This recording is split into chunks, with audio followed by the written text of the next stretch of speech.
social media take over and just show, this is my day, this is what I'm doing, this is what our business is doing. That's why people are attracted to celebrities. And I think that's the same works for businesses. Like if you allow people to see certain parts of your business, it's not about the big organization, it's about actual people.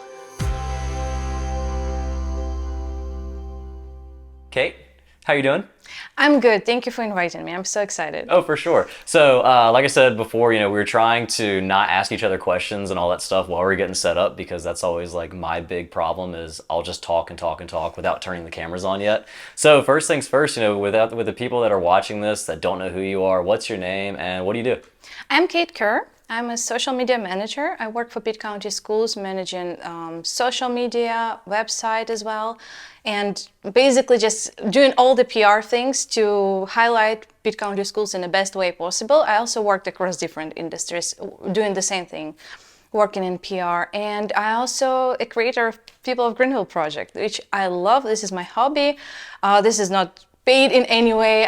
It's just for my soul, for me. I love when I just came here, I needed something to help me to connect with the community, and this project was the perfect way to do it. So I don't feel like a stranger anymore, and yeah, I love it.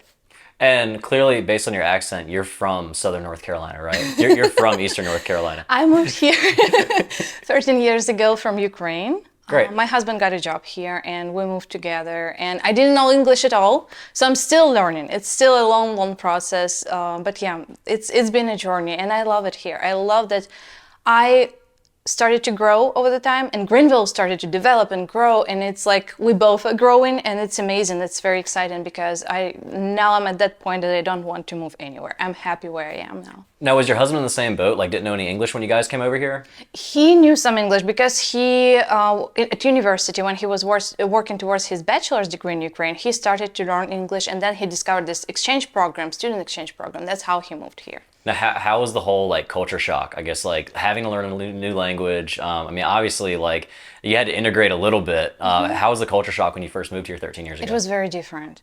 I am from Simferopol. It's the capital of Crimea. The Republic of Crimea is part of Ukraine, and it was a big city with all the shops and theaters and movies. I had so many friends and I had this huge social life. And when I moved to Greenville 13 years ago, it was very different.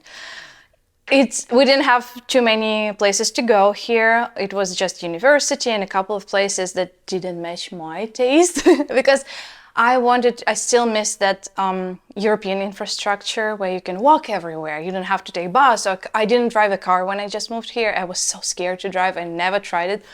So I had to take bus everywhere, and it was a very different experience. And also, yeah, it was just very different. But I'm glad that Greenville is developing. And it's getting better and better and better and more exciting. And now I'm at a different place where I appreciate things that we have here. Now I understand why it's built this way or that way. So yeah, that's So me and my wife, we love to travel as much as we can, take the kids places. We actually just went to Rome in Italy. So we went to Rome, Naples, Sorrento. We did that over the summer. And just like you were talking about, it's like a walking culture. Like people walk everywhere. They actually socialize with each other. They're not just playing on their phones all day. They're not stuck inside the house. And like, I kind of hated coming back here because of that. Because you just come out here and there's no kids in the neighborhood that are playing. They're just all stuck on their phones and doing this and doing that. Whereas when we were in Europe, it was kind of like everyone was out and about, active. I mean, that had to have been kind of tough to pretty much like walk outside and be like, okay, well, nothing's going on today. So like, explain a little bit about that. So I think like it's very different, and you also you have everything is so convenient here. You have your car, you can drive everywhere. You are very independent. You don't rely on a public transportation. You don't rely on other people at all. Yeah. But on the other hand, it's like it isolates you from this, like you said, social life. Kids don't play a lot outside. Like in Ukraine, you would go on the streets like before the wartime. Kids would play outside a lot after school, before school, on weekends, and they would have neighborhood friends, many neighborhood friends. And it was a normal thing to take public transit. Yes. It wasn't like, oh, should we hop on that bus? Like, or should we hop on that train? And it would look nice. Like it would be very developed, and you have so many routes. They go everywhere, every like 15 minutes, 10 minutes. So it's so much easier, and it's so much, and you also can take a train and go to another city easily. You don't have to be in a car all the time. You can use train, and it's so simple, and I really miss that part. I also miss another part is like here we rely on supermarkets a lot. And in Europe, in Ukraine, you would go to the market, actually like farmer's market. And it's not like one time pop-up thing on weekend. It's like every day you would go and buy fresh farm-raised groceries. Yeah, we did that while we were in Sorrento. Yes. Yeah. I mean, it was cool just to see kind of the difference because, I mean, that's the one downside I think about the whole American culture is just like how convenient everything is and just like, oh, we can just call an Uber really quick, which yes, you can do that too in Europe, but you're going to get from point A to point B on a train or a bus way faster than you would in a car because everyone is congesting the roads by walking and riding bikes and stuff like that. When we used to go to Ukraine, again, before the war, I would lose so much in pounds because I would walk everywhere, and you can literally walk from one part of the city to another if you want, if you have power and everything. But it's so easy, like the infrastructure built that way that you can walk anywhere you want. With the stroller, with a baby, without baby, it's so much easier, and I would lose weight because it's so cool. And another thing, because of the groceries, they're so much healthy. I don't know. Oh, yeah. So the taste is different. That was the other thing too. So we actually lost weight while we were in Italy, even though we were eating pasta. Eating everything. Yeah, we were eating exactly. pasta twice a day. We were drinking with every single meal. I mean, the kids, we found Italian McDonald's for the kids, and it tasted different. The apple slices in the McDonald's bag didn't smell like chemicals or anything, and they actually turned brown when you took them out of the bag. It was actually really wild, like eating over there, and then we're eating as much as we possibly can, but also losing weight at the same time. Which is crazy, right? Yeah, you can't do that here. It doesn't work over here. And here I'm trying to stay healthy as much as I can and exercise a lot and everything. I still cannot get to that point where I feel happy with my weight because of, I think, how everything is built. Well, I think that the United States is finally starting to wake up to the whole like, we pump all of our foods with just all types of stuff that Europe has now actually banned. So it's crazy to actually see the difference and all that. So, did you start the People of Greenville project when you moved here initially, or how did that whole thing go? Not right away, because I moved in 2010 and it took me some time to feel more confident, to meet some people, and I started to ask my friends to do interviews with me because I feel more comfortable. And of course, I could not do a sit-up interview like this. Like I could not talk to them. I would be behind the camera. You totally can. So it was challenging, but I am so thankful for the friends who agreed to do this because they didn't know what they do. And I started, I think, in 2015, and first episodes came out in 2016. And and it was very scary. Like, it was not very popular also. Like now everyone's doing podcasts and videos and interviews and walking around the community filming small businesses and talking to owners. Now it's very popular. I wish I would have hopped on the boat way sooner. Yep. And like actually stuck with it. Yeah. Because it was just like I've been doing this now for 12 years, not the whole podcast thing, but actually like creating videos for people and stuff like that. That's how I got my start, was the video side of things. The whole photography thing came way later, which I don't even do a lot of photography. A lot of what I do photography wise is commercial stuff for like private jets and all that. But like 12 years ago, I wish if I would have just started this and just kind of broadcast the interviews that I was already doing. I've had so many different conversations with people just trying to learn about their businesses to get those sound bites that I need to create the promo video for their product. That now I just finally clicked. I think last year I was like, what if I just made my interviews like public instead of just about the sound bites? What's been your like not your learning exercise, but like what's been something that you've learned with talking to people, as many people as you talk to so far? I've learned a lot. In every interview, it's no matter how long it is, how short it is, what person it is, every interview has a phrase that changed me or impacted me as a person. Like every single interview. I remember all of them.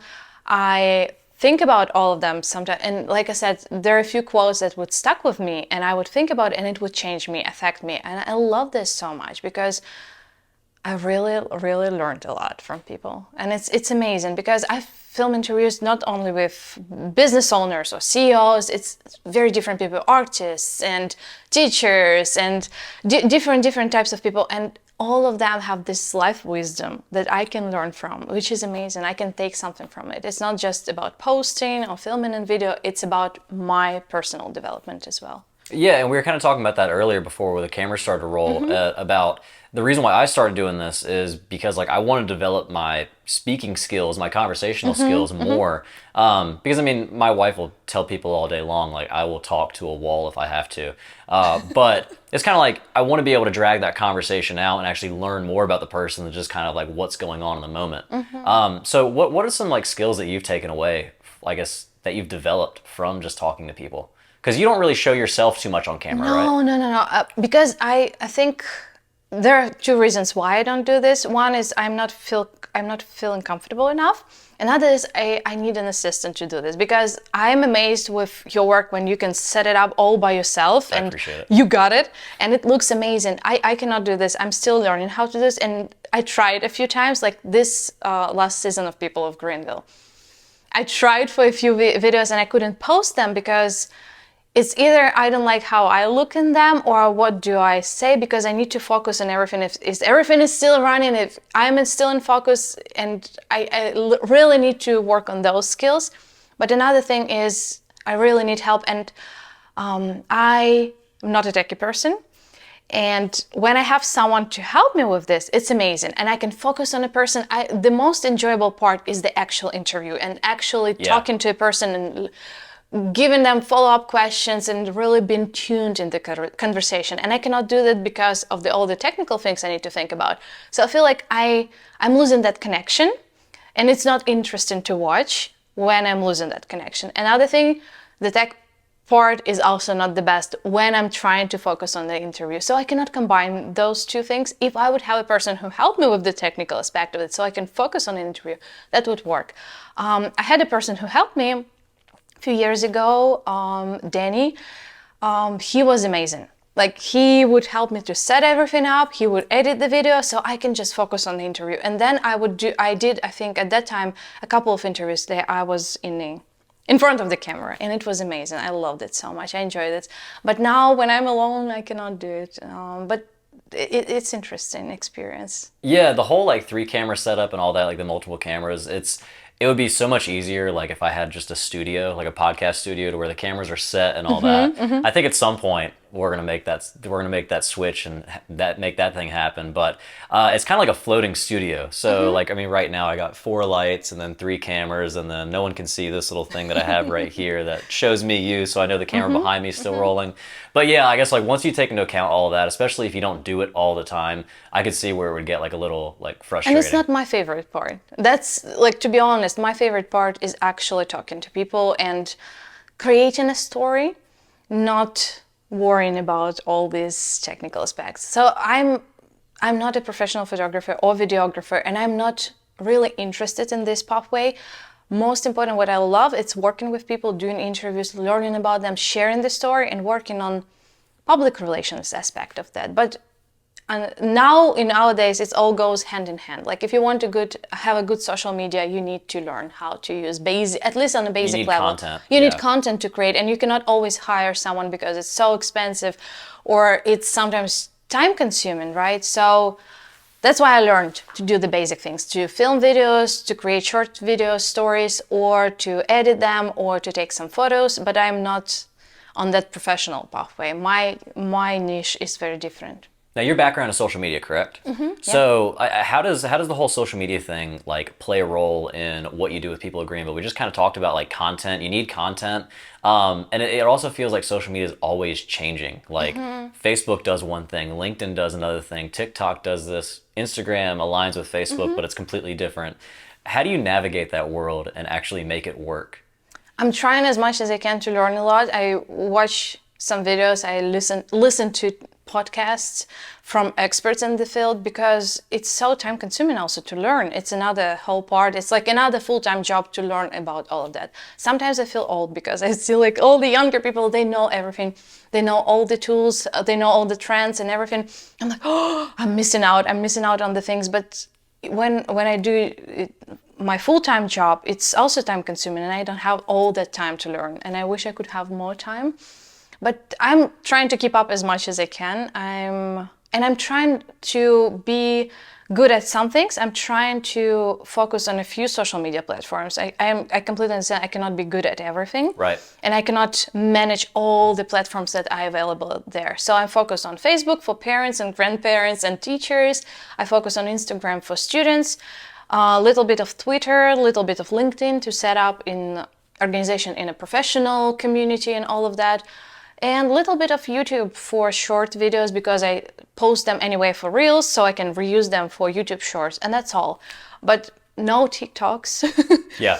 Because I know that you need to be really good at it, and I don't feel confident enough. I feel too old for. It's one of those things where it's like I'm on all of these platforms except for Twitter, so I'm not on that one. But like when it comes down to LinkedIn, I know that if I post like corporate commercial content on LinkedIn, it blows up. Yeah. But if I post that on Facebook or Instagram, I get nothing at all. But if I post my wedding stuff on Facebook, Instagram, blows up. TikTok, it's hit or miss. It's like throwing a dart at the dartboard. So I'm actually like in the process now, just like what I'm going to YouTube college basically right now, where I'm trying to learn as much as I possibly can about kind of the back end of social media and especially the scheduling side of things. So I finally have an intern now. And that has been that's so good. That has been the best possible thing ever. That's a game changer. Well, so one of the new kind of lanes I'm sliding into is social media management and creation.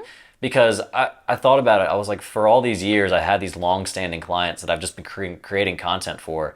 And I have one client that I've sat on content for 4 years now. So we're just like, hey, if I manage your social media for Facebook and Instagram, we can actually use all this content. And now that's what we're doing. So being able to have my intern kind of help me schedule out posts for the next month for them, it's been a learning process, but I feel like it's a new lane to kind of slide into. No, this is amazing. Like I said, it goes hand in hand. Like when you create content, you know how to use it effectively. And on the other part, when you're a social media manager, you know what type of content you need to make it also effective. So it goes hand in hand. I think like now it's very interconnected. So it's perfect when you can use it for both of your businesses or both ways. It's amazing. My goal is to one day be able to build, when I have my free time, to build client base, to manage social media, because I love managing social media for one business organization, but it also, I need to have some creativity and freedom to create different types of content.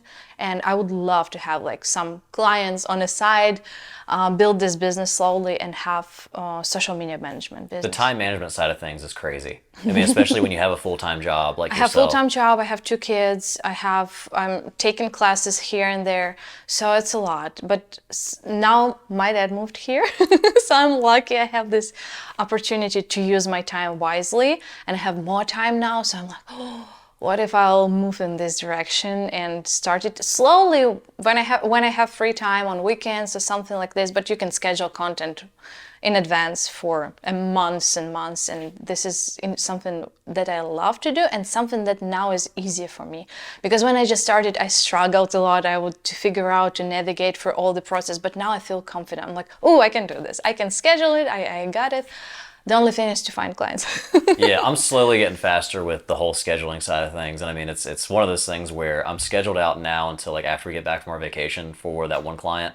My goal is to be like a month ahead of schedule. That's the goal. But I don't know. Are you one of those people that, I can't imagine you are, you have a full-time job, but you're not just like content with that. Like you have to do other things too. Yes, because I feel like I'm not doing enough. And I have a huge imposter syndrome, so I have to prove myself constantly that I can do more, that I can do better. That's why I started to teach classes, storytelling class, because I'm not getting paid for this. This is just for me. Oh no, I'm touching the microphone. Oh, it's okay. You're good. That's why I started to do storytelling classes. I'm not getting paid for this. This is just for me to prove myself that I am an expert in this, that I can do it, and this is just for myself, for my soul, to make sure that I'm able, I'm capable, I can do this. And so when I'm just like now we have this long break. I'm on a Christmas break and everything, and I'm just sit there and I start to have, I don't know what to do with my time. Yeah. I'm like, oh, what is life about? When I have projects and everything, I'm so into it. I'm so energized. I know what to do and everything. Now when I have free time, I'm like, oh, I need to do something else. I need to Do like focus some on of your something friends else. think you're crazy that like you're always wanting to do stuff? Because I have okay, so I have Why two. you don't settle? Why you don't have? I Why you? have I have two friend groups. I have one friend group that's like you know, kind of like the entrepreneurial, like COO, CEO type deals and all that, where they're like, go, go, go, go, go. And it's like, and like, that's what makes us happy is like, oh yeah, like something else that we want to do that's going to like benefit our business or change something. Awesome. Let's go. Then I have the other friend group just like, dude, it's Christmas.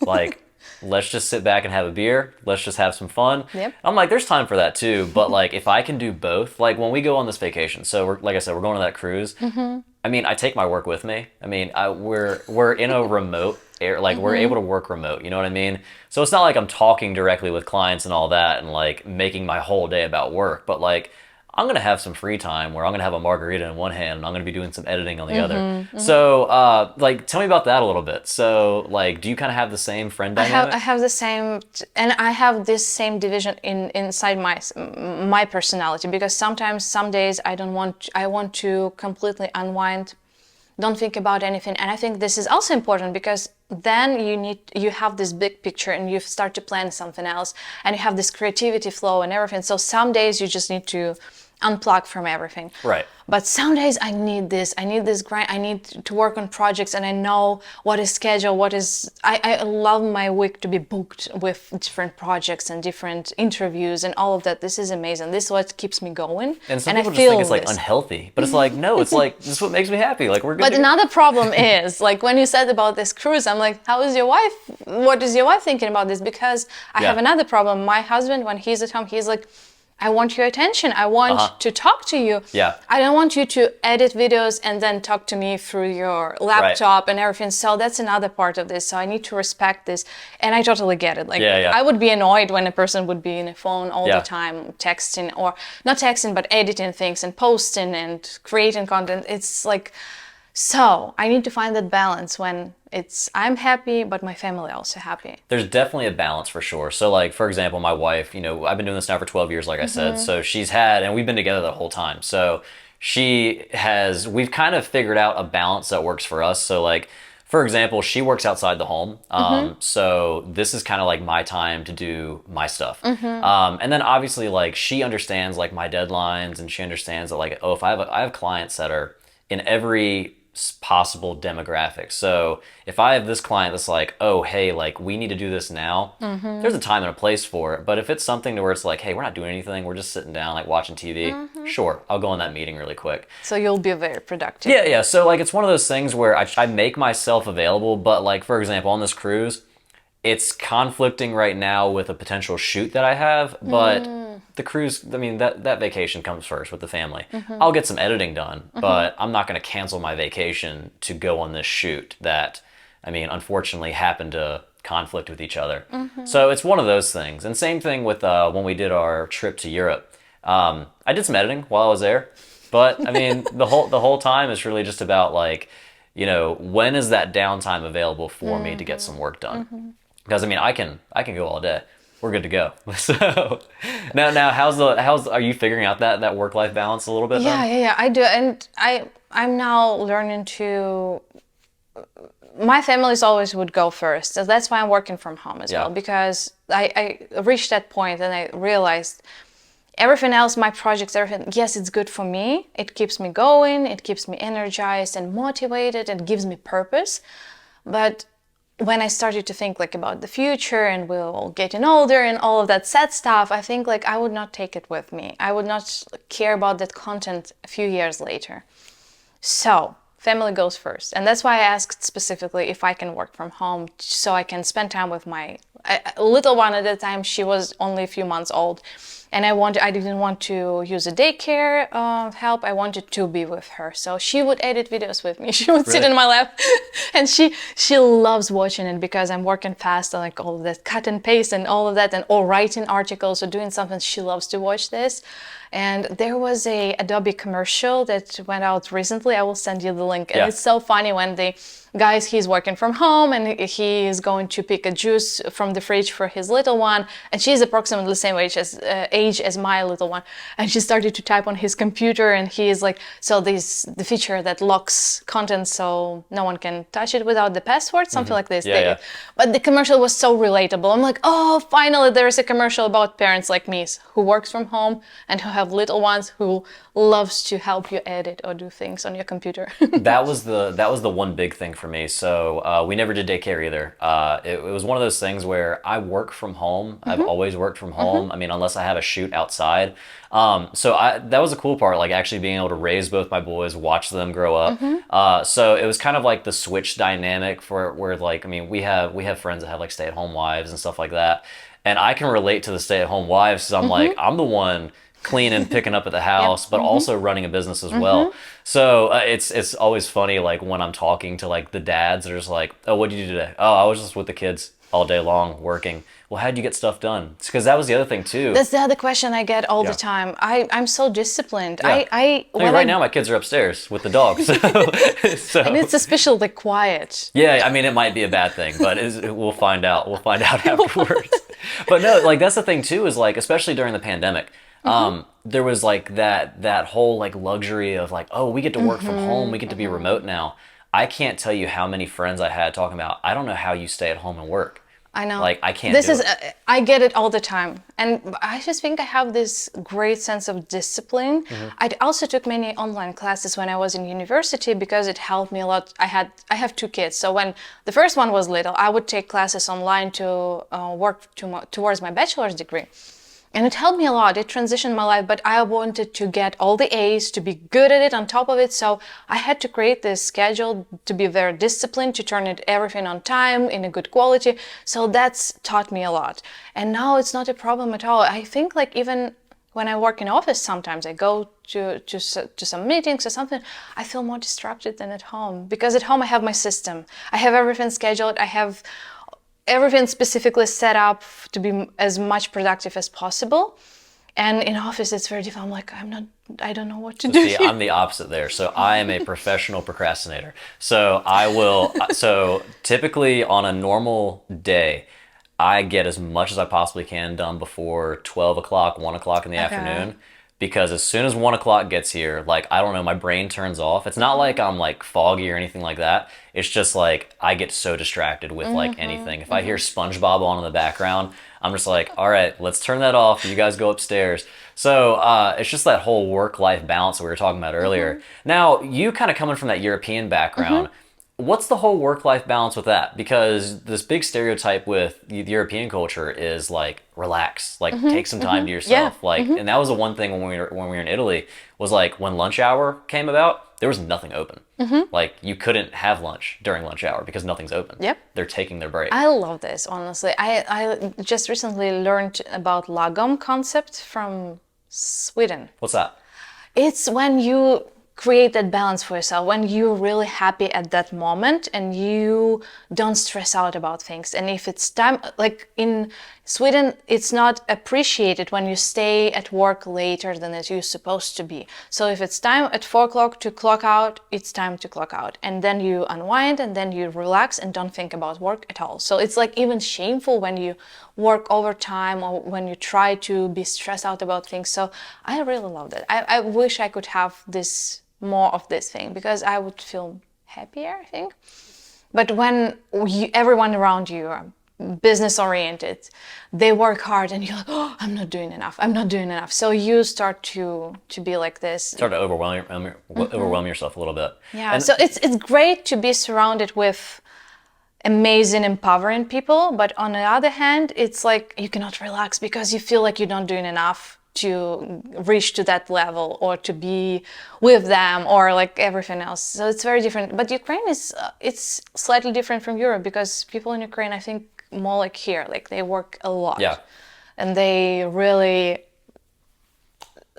do. Like when my husband came here, the reason why he stayed because he got another job offer from the owner of the organization where he worked because he saw how hard my husband works. He's like, I've never seen people working this hard. Can you just stay and be in a... And then he offered the managerial position and all of that, but he was impressed with the level of sacrifice and hard work, and it was interesting. But it's I think it's everywhere in Ukraine. People just want to prove and work, and many families, unfortunately, live in situation where they need more money, they need more resources, so they try to work as hard as they can to get those. It sounds like really similar to here, where it's kind of like, you can work 2 or 3 jobs, but it's still really hard to afford groceries right now. And I think it also comes down to like, you have to love what you do. So like, for example, like with me owning my own business and all that, I don't necessarily have like a boss telling me like, hey, you have to stay here overtime. Like, I'm choosing to work extra hours. But it's different, I think, when you actually work for a company and then it's your manager who's like, oh yeah, I'm going to go home at 5, but work's not done yet, so you need to stay here till 8. I can see where that right there, like, I see it with my wife. I mean, she is second in line from the top, but, when an employee calls out, she has to go in. And, on a salary type of deal, it's not like she's getting overtime. She's getting just her regular paycheck.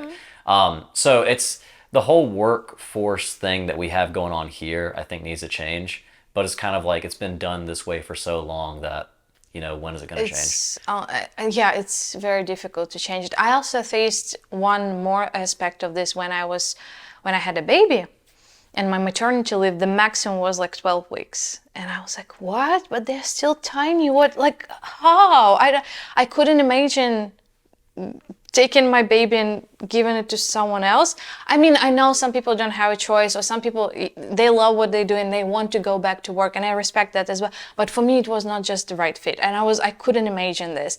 I thought I was ready, but as soon as my deadline was approaching, I started to feel anxiety and stress and all of that, and I left my previous job because I didn't want to put baby in a daycare and continue to work in the office, because I started working at Pitt Community College full-time from home because it was a pandemic time and everyone were out of campus and all of that. But then I had a baby, everyone started to go back in the office.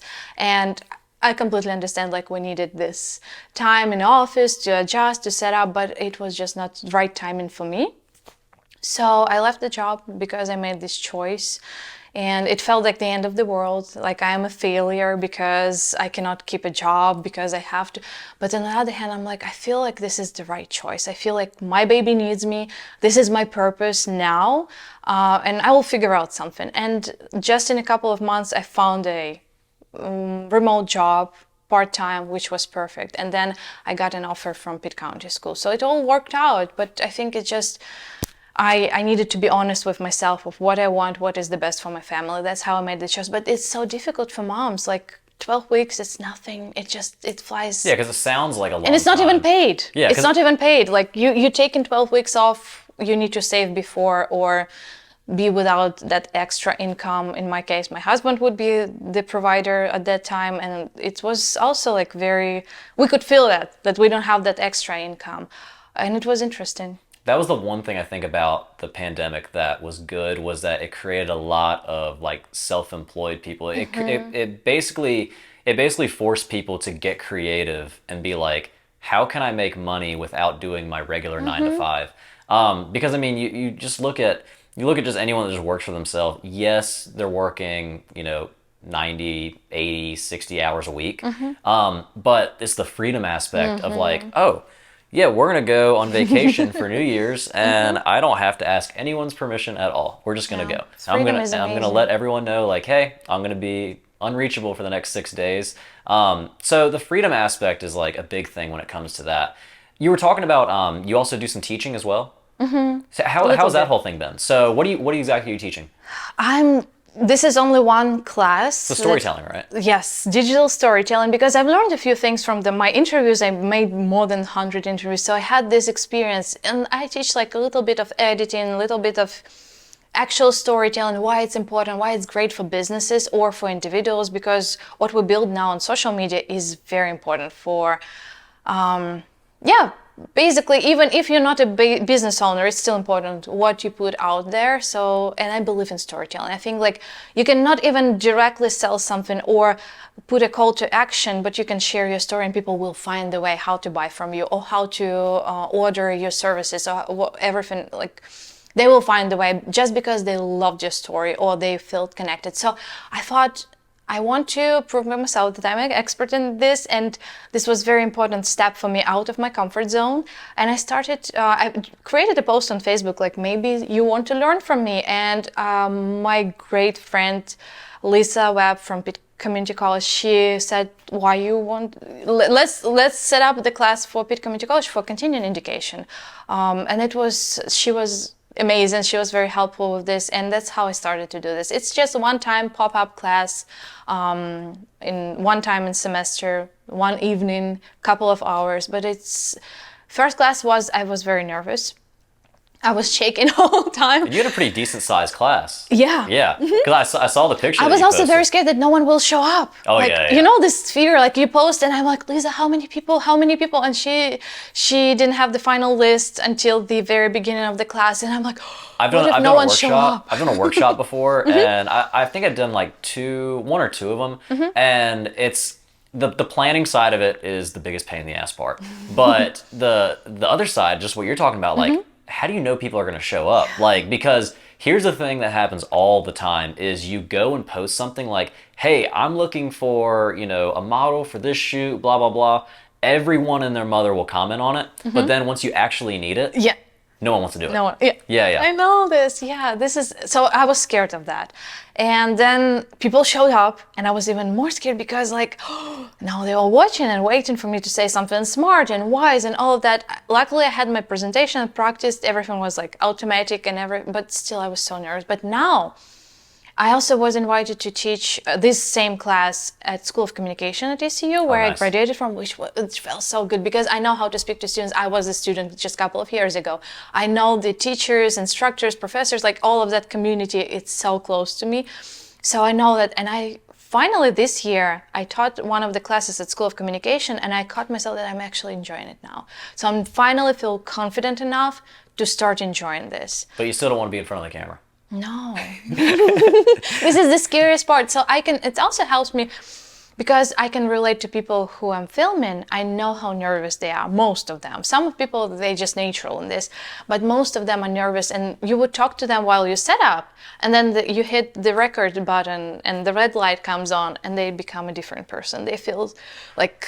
Because see, I just approach it just like it's a conversation. And it took me a little while to finally like get used to the whole camera thing and all that. But my biggest concern is like, is that battery still good? Is this battery still good? That's my only concern. Like, it's not like a nervous thing. And I could tell like when we first started this interview right here that you were kind of nervous in the beginning, but now it's just like a free-flowing conversation. Finally, yeah. So one thing that I'm sure you've learned is that there's like interview techniques. Like when you are talking to someone, like, tell me like some things that you've learned about the interview process. Every person is different. Like I said, I film more than 100 interviews and every person is different. Every person is like, you need to find that approach. And so it's like I think there are no universal rules. You just read the room, you just feel the person and then you start. And my big thing is to connect before the interview. Before I hit that record button, I would talk to them a lot to feel like how it will go. It's very important. And then when I actually recording,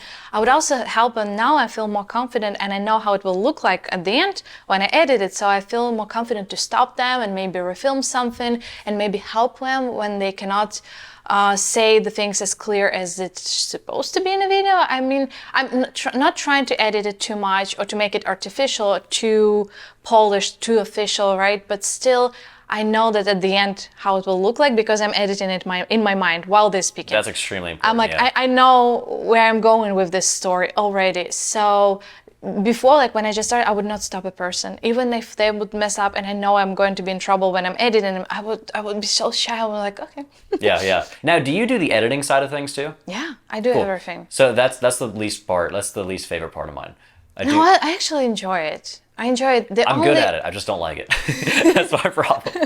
No, I love it because I'm also learning a lot. Every time I'm doing the video, I'm still learning. And just recently, just today, I talked to my friend Josh Potter. He's Yeah. just, I want to be Josh Potter when I grow up. He's amazing. Like the way he's editing things, the way he films it, he's very particular about every detail, about everything. So we just talked about editing one of the videos, and he still showed me a couple of things that I didn't know in the same program that I'm using for many years, Final Cut Pro, and he Yep. showed me this and this and this transition would work better. I'm like, wow. I just did all that stuff with my intern because the thing is like when you're doing, that's what I like about the whole podcast and interview setup thing is that this is not like editing intensive for me. So what I'm going to do with this conversation is I'm going to export it, I'm going to multicam it, I'm going to edit it just to by the different angles, and that's it. But when it comes down to like a promo video for a company that's going to go out like national broadcasts and stuff like that, like I even go to the extent of taking out the ums, the pauses. When I say like all the time, I take those out. Like you try to make the person that you're shooting sound as perfect and polished as possible. And then the only problem with that is like if someone sees that video and then they want that person to be like a speaker for a class, That's very different. it's like, oh, well, they may not have been as polished and perfect as I thought they That's were. right. That's the balance too, because you want them to look smart and intelligent Yeah. and be perfect. But sometimes I'm leaving the stuff on just to show the real side of them. Right. And I also think like it's not bad because sometimes people connect it, like when they see that you are human, that you're making mistakes. I used to look at it as very bad, like when people say so or and all of that. I used to look at it as a mistake and I need to cut it off. But now I don't look at this way. I think like the more you show your real personality, the better, and people connect with you better because they see like you're real. You're not that news station person who speaks perfectly without accent or without anything. So they look amazing, always perfect. But you cannot relate too much. And that's why I love it's the different podcast. vibe. That's why I love the podcast platform because like you are actually listening to that person. Like they're not an actor in that moment. They're not a news anchor in that moment. They're It's just an not actual rehearsed person. 10 times Yeah. for the perfect shot. Some people would even ask like, questions in advance and they would come with the paper and I'm like, just please don't read. Please don't read. I need to keep the real story because that's another part of storytelling. You need to keep it real. Otherwise it's not interesting. For some content like professional promo videos, yes, it's understandable. But for storytelling part, for podcast or for my videos, it's not exactly what I'm looking for. I'm looking for another reason why I did it because I went to businesses when I just explored Greenville and the area and I thought, for example, coastal fog, it looks amazing. I'm like, who are the owners? Who are these people who created this beauty? I want to know them because if they have this perfect taste and everything looks so good, I might be friends with them and I want to learn more about them because I see the same vision, I feel it. And it was another part, like I wanted to learn about those people who create in successful businesses, successful or operate in successful organizations because I was impressed with that and I wanted to learn about them. So this is another part. I wanted to connect to the real human behind this whole picture. And I just think people are just genuinely curious. People want to know who the owner is and what they think about this subject and are they like a nice person, are they just a regular person you can talk to, because there's a lot of business owners out there just kind of like stand behind their office door and that's it. But then there's other business owners where they actually interact with their clients and they have fun with their clients and you can see them out and about eating at a restaurant and wave to them, they know who you are. So creating that personal connection I think is like really important with the stuff that you do with the people of Greenville. I think like business owners, especially like the stories of success, it's something that inspires me and I'm like, wow, they have this drive and I want to have the same drive. But the interview that impressed me the most and stayed with me for the longest time, it was with the person. He is the creator, he is a very young person and I expected like we would talk about trends and videos and he worked with Mr. Beast and I thought we'll talk about Mr. Beast and all of that, but the quote that actually stood with me when I asked like why he is doing this or something like this, something similar to this, he said that it's all because of God and I feel like this purpose and all of that and I can help people through this. And I'm like, I didn't expect to hear that at that particular moment because, like I said, he was a younger person and more in like a digital world. But I saw that wisdom, that deepness of his personality, and it impressed me a lot. I'm like, wow, That's completely different from what I expected. And his quote, it was with me for the longest time. I'm like, yeah, that's really powerful when you have this purpose of helping people. That's why he actually does what he does. And that's interesting. There's some of these conversations where I walk away and I'm like, I'm pumped after the conversation. Like, all right, we can go ahead and get some more work done. Like, I know exactly what I want to change, like with my business now.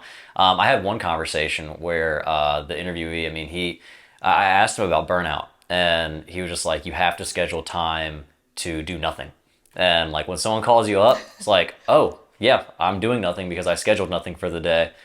I'm not doing anything today. That's interesting, So, right? yeah. So And it's difficult to let it go. it's very difficult. Yeah, he does a really good job at it. He just puts his big smoker in the driveway and just smokes some meat, and he's good to go. But no, so it's like it's little pieces of like advice and stuff like that I think are just so valuable when you listen to podcasts and interviews. Another one with Darren that I did recently for this season of People of Green. Darren, who works for Mr. Beast. Yeah. Mr. Beast Philanthropy. Yeah. I didn't expect, also, like, I watched the videos with philanthropy videos, and he usually is like, he's not talking a lot in those, especially in the previous videos. Now they have different approach with storytelling, all of that, and you can learn more about his personality. But before, he looked to me like very different person. And when I met him in person, I'm like, wow, now I know why he's doing what he's doing. Now I know why he's been, I don't know how to say, selected for this role. Now it all makes sense because he has such a huge personality, wisdom in here, and love for people and making a difference. I'm like, wow. That conversation also changed me in some way because I didn't expect this, to find this wisdom and deep personality, but I was so impressed. It was interesting. How important, you just brought up a point where like they kind of changed like the way that they do that part of the business now. How important is it for businesses to actually put themselves out there on social media? It's very important. Because I mean, there's a lot of people out there that don't really utilize social media, and they should. That's why I wanted to help them. Good. I'm like, I see businesses, I know the owners, I just think I can be the person who can help them to find that voice. And I don't like the posting just for sake of posting. I think there has to be a strategy, there has to be a special style, the voice, and I think this is very important. Not just to post, consistency is good, but you have to have a person behind it, purpose behind this. I think what type of posts? I mean, obviously, I think it depends on the business and all that. Has there been like anything in particular that you've seen works better? Like, is it people talking on camera? Is it like big flashy words and products? Like what works? Simplicity and moving away from actual selling stuff and being artificial in this or promoting things, because people are now, I think, reached at that point when we're oversaturated with the call to action messages. Click this, buy this, subscribe for this. I'm tired of this, and I think like many people are tired of hearing this or seeing these ads that look artificial, and they like just buy this. So I think like creating the connection and being more natural and simple. Simplicity is now, I think, like the king of everything. When it's just, and I told the few business owners, like, you don't have to have all the fancy equipment. You don't have to have this. Your simple phone camera and just you and your personality, just a couple of words, keep it simple. But this is what creates the connection. Well, what advice do you have for someone that wants to like just hop into social media? Like maybe they own their own business, maybe it's a small business. How can they go ahead and get the ball starting to roll with their own social media? First of all, you need to figure out why you're doing this, because do you need help with the sales? Do you need to find more customers? Or do you just you're already successful, you have that, everything is going well, but you're just missing that connection with your customers? Because it's also important part. There are so many amazing businesses that very successful, but you don't know the people. You don't know if you can trust them. And I feel like I said, people will find you because of your story. So just to start doing this, and you will feel comfortable, more comfortable each time you're doing this.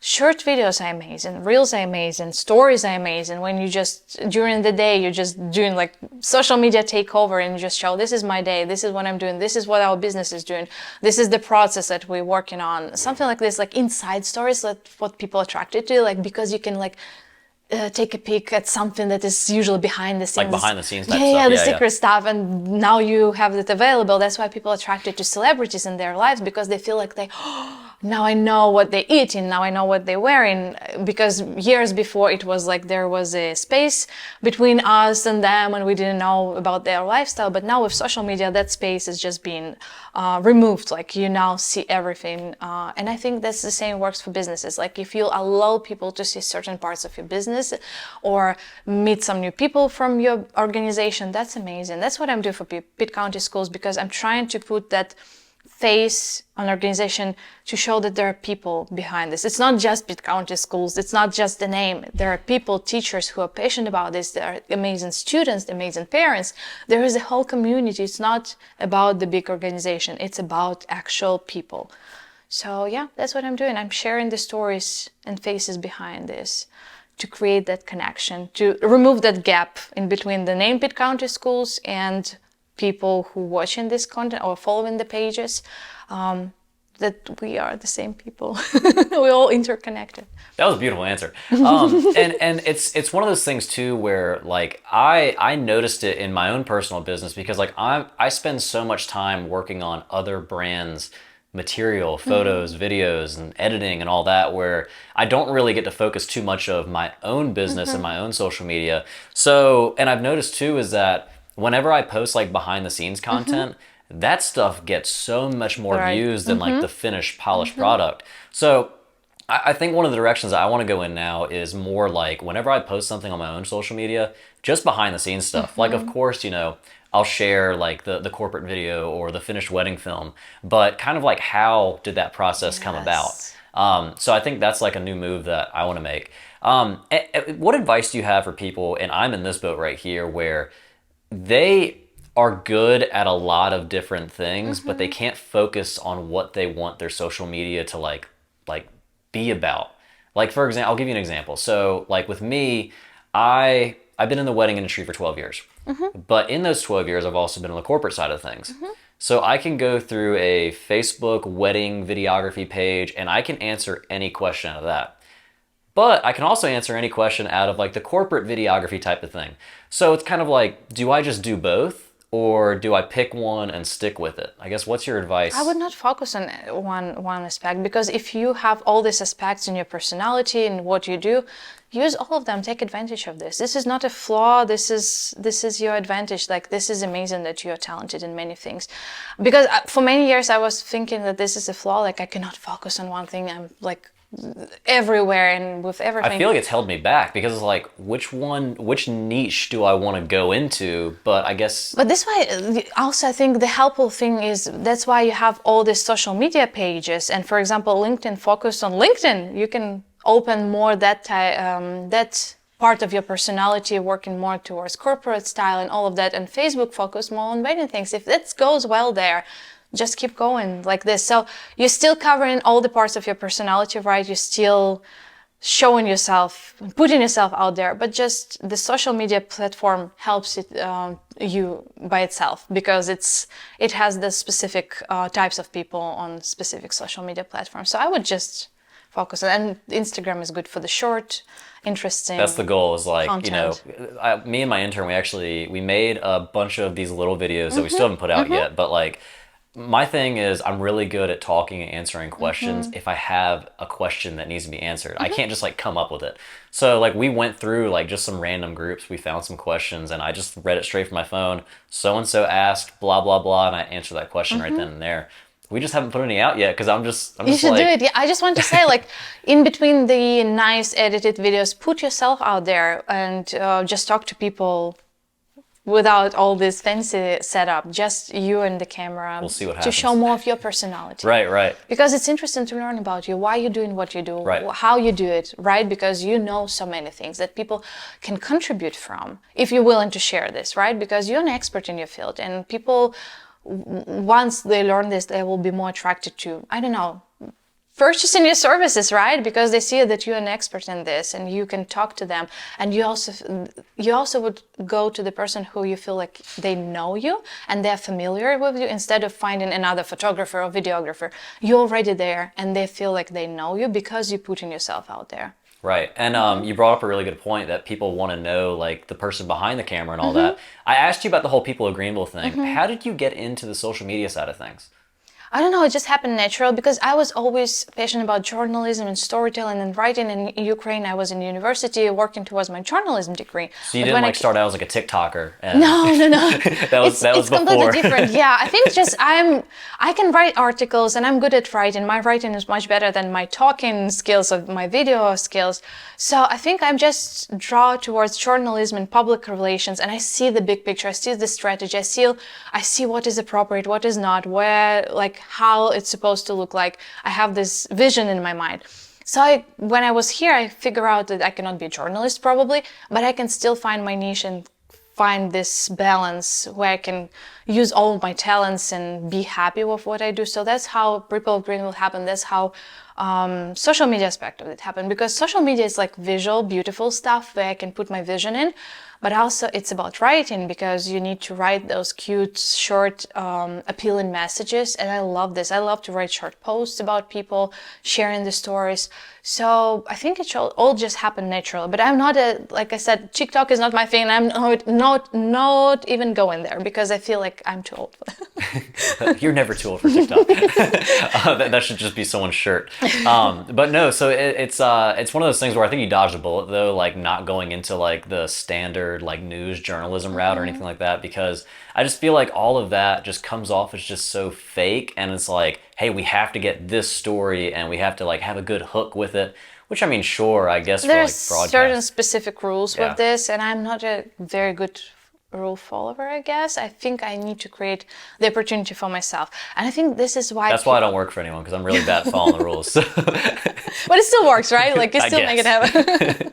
But I think like PR, public relations, is amazing because it gives me this opportunity to work in every industry, in any type, working on any type of content. I used to work at Greenville Utilities, I worked at Pitt Community College, I worked at Wyden Health, ECU Health. So I worked across many industries using the same skill set, just because PR gives me all these tools and opportunities. Because everyone has a story to tell, right? Yeah, basically, yeah.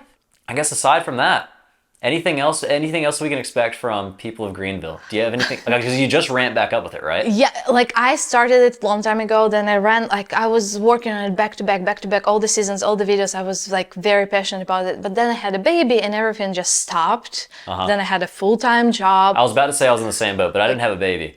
Like, because I did the whole black tie optional podcast. Yeah. Like, you're my first podcast back in a couple months. And it's very different, like when Yeah. you stop for some time and then you return. And so this last season, I think like it was great and amazing people, but for me personally, it was a failure because I forgot how to do things. And I made a huge mistake. I was filming like in a couple of weeks. I scheduled many interviews because I had some free time after the work. So I would go and film all these videos. And then I had like 20 of them. And then I'm like, oh, editing. Yeah. And then I didn't have time. And it's like people are waiting for the videos. I was stressed out because they're waiting too long for the videos. And then now I'm like, in this last week before Christmas, I had more time and I'm like, Yeah. put them all out there. But it's not how it works. Like it should be consistent. It should Well, be see, I planned. think you started out with a really good, template where you had these 20 interviews Yeah. just sitting there. Yeah. So it's like, okay, now I It's can good plan you ahead. have content, so it Yeah. could be consistent and nice, but then life happened Yeah. and then you just, what I did. So I need to plan better for the next season. I need to be more cautious about this and maybe film just a couple of interviews at a time, edit them, publish them, and then move forward, because it's not nice for people when they wait and wait. And like, I saw one interview I edited just recently and it was filmed in September. I'm like, oh, that's not good. It's like, it's Yeah. too much. And then then you forget about the actual story, what happened, because when it's fresh and you edit it, you remember what I've you had were one of those talking before about. where it and- took too long to edit yeah, it. when it's too long, it's just like, you lose that connection. So I need to plan better. Yeah. And I need to, but this one is good that I at least came back. Yeah. I set up that platform. I made some conclusions. I learned from my mistakes. And now I'm excited maybe to create another season, because I have some requests, like people messaging me and asking about sharing a story on the platform. And I think, because I would stop already, I would like, I think like there are now so many stories being shared and I have so much work. Maybe I should not do it. But the messages that keep coming to my private DMs and all of that, I'm like, oh, okay. One more and then I Yeah. stop. One more and then I stop. And then I have more and more. And I think like probably there is a need for this. If people keep reaching out, probably I need to do it. That was my whole thing too, was like, I took a long break from this just because life got in the way, work got busy. I mean, I don't get paid to do this stuff. So it's like, Yeah, that's I right. needed to focus on the projects that actually paid the bills. But then it was just like, I miss sitting down talking with people on camera, being able to tell their stories. So that's when it kind of like the whole spark, I think, reignited last week. And I made that social media post. You commented on it. Yeah, I was And so then I think like excited. 10 other people commented too, which was great because now I have at least some people good to Yeah. go. I intend for this one to come out before the new year. Any goals for 2024? I guess like what's the plans for 2024 for you? I don't know. I'm very bad at setting like goals for the year, but I think it's Is there anything I need to, right? But Yeah. like I said, I learned a lot from this experience with people of Greenville. So I want to focus more on people, probably find an intern, right? So I can have this assistance with setting up so I can focus more on the actual process of enjoy and actually enjoying it more. But my goal is just to stay alive, stay happy, because like I said, in the long run, when I think about us getting older and kids growing so fast, and I'm looking at them now and they're so big, and I'm like, oh, I wish I could have even more time with them. So probably just to not to be drowned into all this work and everything. Enjoy it to that moment when it keeps me motivated, but not missing out on important things like going to vacation with the family, spending time with them, or teaching them something. Just be happy and stay alive. Because Those are things good are so goals. crazy now, going on everywhere, and I Yeah. think like everything that's going on in the world now, it impacts us.